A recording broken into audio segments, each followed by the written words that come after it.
So Indiramma ఇండ్లకు అదనపు funds కూడా ఇస్తున్నట్టు తెలుస్తోంది. సో వాళ్ళు ఇచ్చే 5-6 లక్షలు ఎవరికి కూడా సరిపో వాస్తవంగా.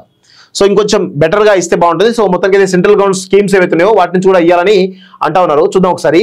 ఇందిరమ్మ ఇండ్ల స్కీమ్ కు కేంద్రం నుంచి అదనంగా ఫండ్స్ వస్తున్నాయి. సో ఇందిరమ్మ ఇండ్ల స్కీమ్ కు కేంద్రం నుంచి అదనంగా ఫండ్స్ వస్తున్నాయి. సో కేంద్ర ప్రభుత్వం రాష్ట్ర ప్రభుత్వం మధ్య సమన్వయం ఉంటే ఏ ప్రభుత్వమే సరే, ఏ ప్రభుత్వంలో ఏ పార్టీ ప్రభుత్వంలో ఉండని సమన్వయం ఉంటే ఖచ్చితంగా ఈ విధమైన మంచి జరిగేటువంటి అవకాశం అయితే ఉంటుంది. సో కేంద్రం ఇందిరమ్మ ఇళ్లకు సంబంధించి కేంద్రం నుంచి అదనపు ఫండ్స్ కూడా వస్తున్నాయట. సో దాన్ని మళ్ళీ వాళ్ళ లబ్ధాలకే ఇచ్చేటట్టు ప్లాన్ చేస్తున్నట్టు రాష్ట్ర ప్రభుత్వం తెలిపింది. సో రూరల్లో ఒక్క ఇంటికి PM ఆవాస్ యోజన కింద 72,000 ఇస్తుండగా ఇప్పుడు ఉపాధి హామీ స్వచ్ఛ భారత్ ఫండ్స్ రానున్నాయి.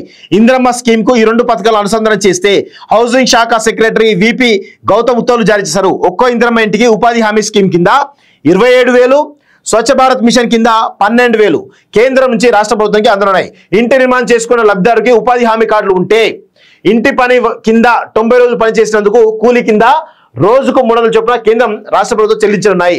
వీటితో పాటు SBM లో టాయిలెట్స్ నిర్మాణంతో పాటు ఇతర పారిశుద్ధ్య పనులకు 12,000 కేంద్రం ఇవ్వనుంది. ఇప్పటి వరకు 3 లక్షల ఇండ్లు మంజూరు చేయగా ఇందులో 2 లక్షల మందికి ఉపాధి హామీ జాబ్ కార్డులు ఉన్నాయని, మిగతా 1,00,000 మందికి ఉపాధి హామీ కార్డులు ఇవ్వాలని గ్రామీణాభివృద్ధి శాఖకు హౌసింగ్ అధికారులు లేఖ రాశారు.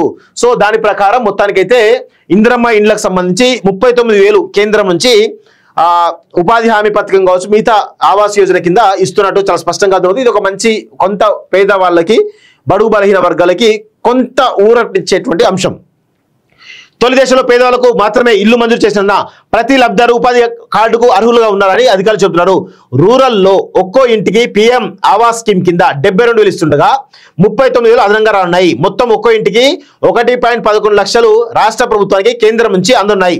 మిగతా 3.8 లక్షలు రాష్ట్ర ప్రభుత్వం భరించాల్సి ఉంటుంది. వచ్చే నెలలో రూరల్ ఇండ్ల మంజూరు అంటూ చూస్తున్నాం. వేగంగా ఇండ్ల ఓపెనింగ్ అంటే త్వరలో ఏవైతే పూర్తయినాయో వేగంగా కన్స్ట్రక్షన్ చేస్తూ ఆ పూర్తయిన ఇండ్లను ప్రారంభించే విధంగా మొత్తానికైతే రాష్ట్ర ప్రభుత్వం మాత్రం కొంత సీరియస్ గా ఉన్నట్టు అర్థమవుతోంది. ఆర్థిక భారం తగ్గే మార్గాల అన్వేషణ. ఇందిరమ్మ స్కీమ్ లో ఒక్క ఇంటికి 100% సబ్సిడీతో రాష్ట్ర ప్రభుత్వం 5 లక్షల లబ్ధిదారుడికి అందిస్తున్నది. అర్బన్ లో 1.13 లక్షల ఇండ్లను కేంద్రం మంజూరు చేయగా రూరల్లో ఇంతవరకు ఒక్క ఇంటిని కూడా మంజూరు చేయలేదు. కేంద్రం ఇవ్వకున్న 5 లక్షలను రాష్ట్ర ప్రభుత్వం భరిస్తుందని ఇటీవల హౌసింగ్ శాఖ మంత్రి పొంగులేటి శ్రీనివాసరెడ్డి ప్రకటించారంటూ కూడా చూస్తా ఉన్నాం. సో మొత్తానికైతే ఒక మంచి ప్రయత్నం అయితే చేస్తున్నట్టుగా చాలా స్పష్టంగా అర్థమవుతుంది.